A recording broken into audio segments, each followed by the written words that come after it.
देश में राजनीतिक उथल पुथल के बीच समाजवाद, वामपंथ, दक्षिणपंथ ऐसे विचारों के बहस तेज हो गए हैं। ऐसे दौर में जब पूरे देश में अलग अलग सरकारें बन रही है, भाजपा लगातार पूर्ण बहुमत से सामने आ रही है, वामपंथ का जनाधार और वामपंथ हर जगह से लगभग खिसकता हुआ नजर आ रहा है और सामाजिक न्याय की राजनीति करने वालों की कमोबेश वही स्थिति है।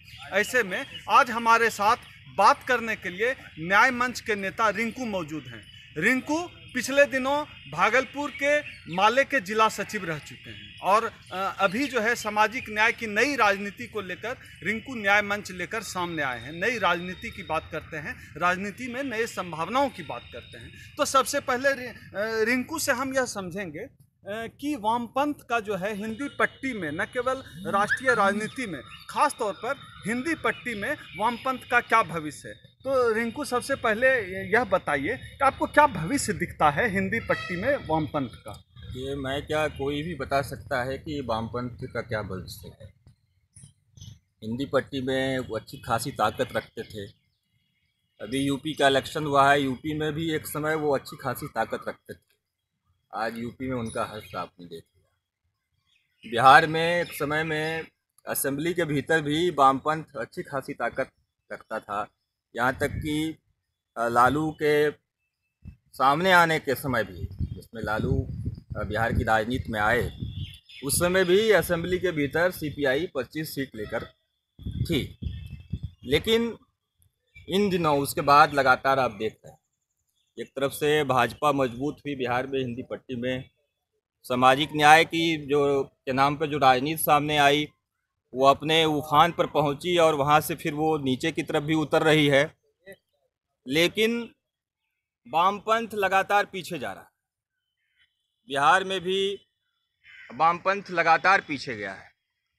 एक जो उम्मीद बंधी थी 70-80 के दशक में भाकपा माले आंदोलन से, और भोजपुर से एक नया रास्ता खुलता हुआ दिखा, लेकिन भाकपा माले आंदोलन भी भोजपुर के भूगोल से, भोजपुर से बहुत आगे नहीं जा पाई। भोजपुर के बाद देखेंगे कि आप इसने सीवान में एक ज़मीन बनाई, झारखंड में कहिए तो गिरिडीह के इलाके में एक ज़मीन बनाई, लेकिन इन जिलों से बाहर भाकपा माले भी बहुत दूर तक नहीं जा पा रही। ऐसे पिछले दिनों उसने बिहार विधानसभा में 3 सीटें हासिल की, लेकिन मैं मानता हूं कि वो कोई बहुत नई ज़मीन तोड़ते हुए उसने हासिल नहीं की। ये महज जो चुनावी राजनीति में होता है कि कुछ वोटों के बिखराव से, कुछ वोटों के आ जाने से आप कुछ सीटें जीत लेते हैं, उसी किस्म की बात है। आप यहाँ भी देखेंगे तो लंबे समय से बिहार में भाकपा माले गतिरोध का शिकार है। मतलब कभी भोजपुर की पार्टी रह गई और वो भागलपुर तक नहीं पहुँच पाई, वो बांका तक नहीं पहुँच पाए।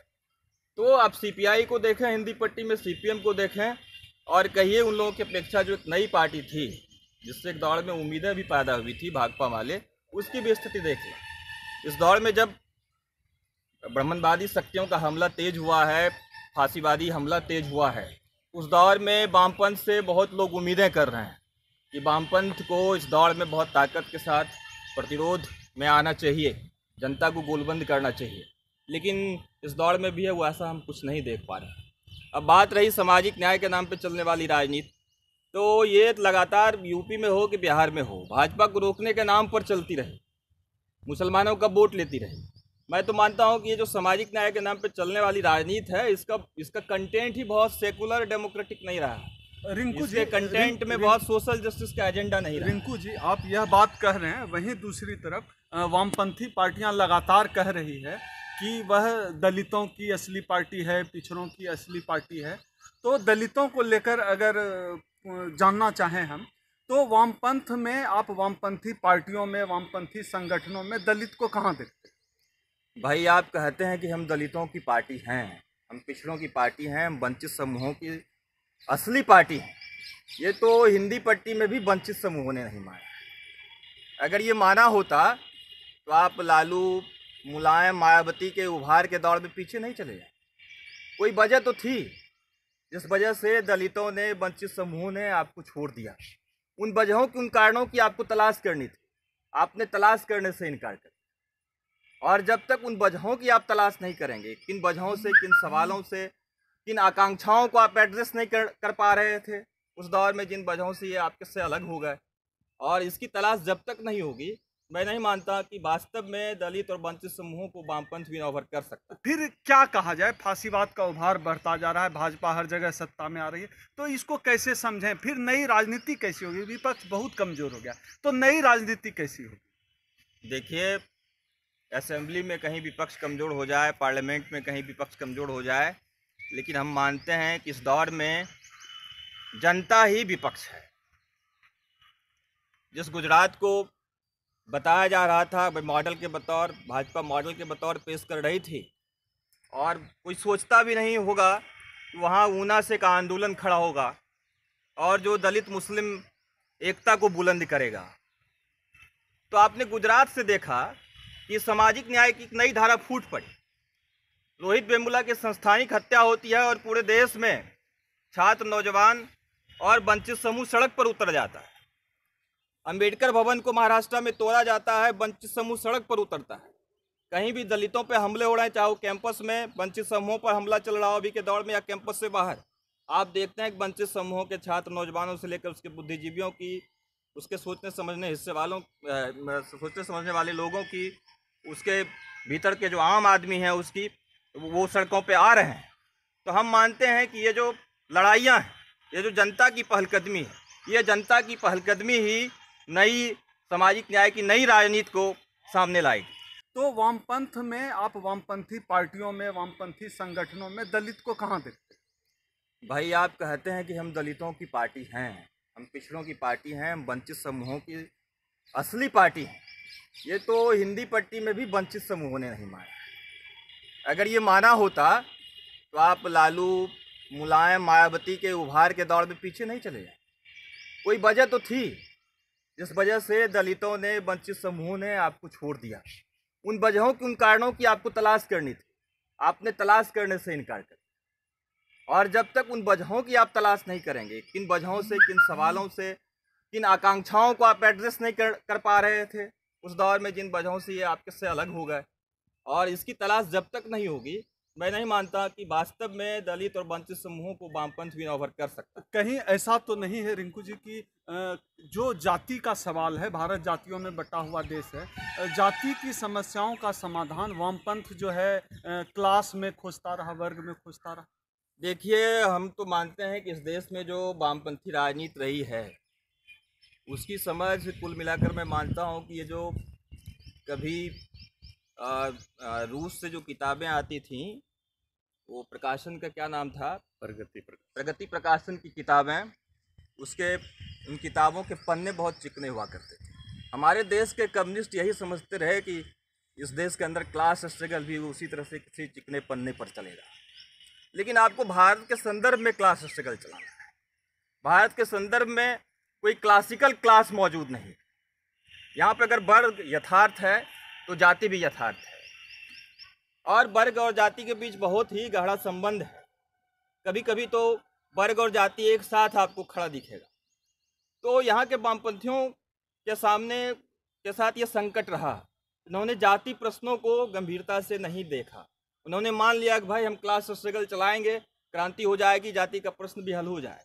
बल्कि सचेतन आपको जाति के प्रश्न को हल करने पर भी जोर देना चाहिए। आप कह रहे हैं कि जाति के प्रश्न को वामपंथ ने नहीं समझा, लेकिन जाति के प्रश्न को समझने का दावा करने वाली जो सामाजिक न्याय वाली पार्टियां हैं, जो दम्भ भरती हैं कि वो सामाजिक न्याय का एजेंडा लेकर चल रही है, तो उन पार्टियों ने तो जाति को समझा। तो क्या जाति का सवाल वो ईमानदारी से हल कर रहे हैं या हल कर पाए?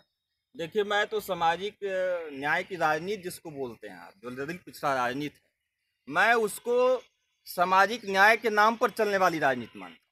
मैं मानता हूँ कि वो दलित पिछड़ों के नाम पर चल रही राजनीति है। उसका एकमात्र एजेंडा रिजर्वेशन रह गया। लालू जैसे लोग आए तो मंडल कमीशन की सिफारिशों पर अब गहराई संदेश डालें तो उसकी एक सिफारिश रिजर्वेशन जरूर है, लेकिन मंडल कमीशन में भूमि सुधार की भी बात हुई, लेकिन भूमि सुधार के एजेंडा को कभी एड्रेस करने की कोशिश सामाजिक न्याय के नाम पर चलने वाली राजनीति ने नहीं की। भूमि सुधार पर कभी भूमि सुधार को लागू करने की कोशिश हिंदी पट्टी में, बिहार, यूपी में दलित पिछड़े के नेताओं ने नहीं किया।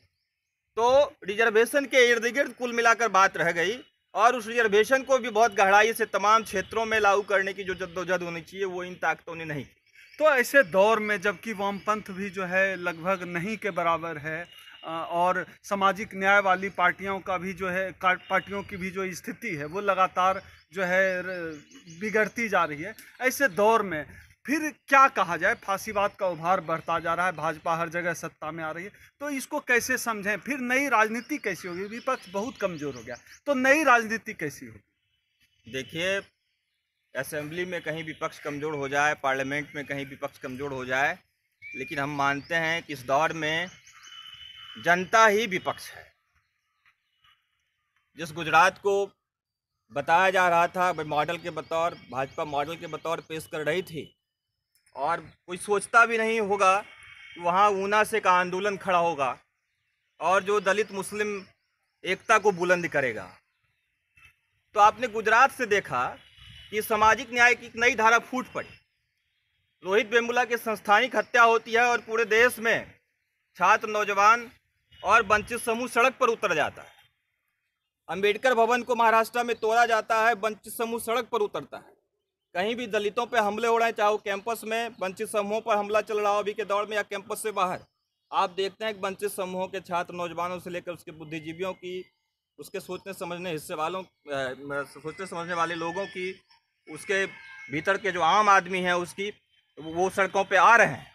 तो हम मानते हैं कि ये जो लड़ाइयाँ हैं, ये जो जनता की पहलकदमी है, ये जनता की पहलकदमी ही नई सामाजिक न्याय की नई राजनीति को सामने लाएगी।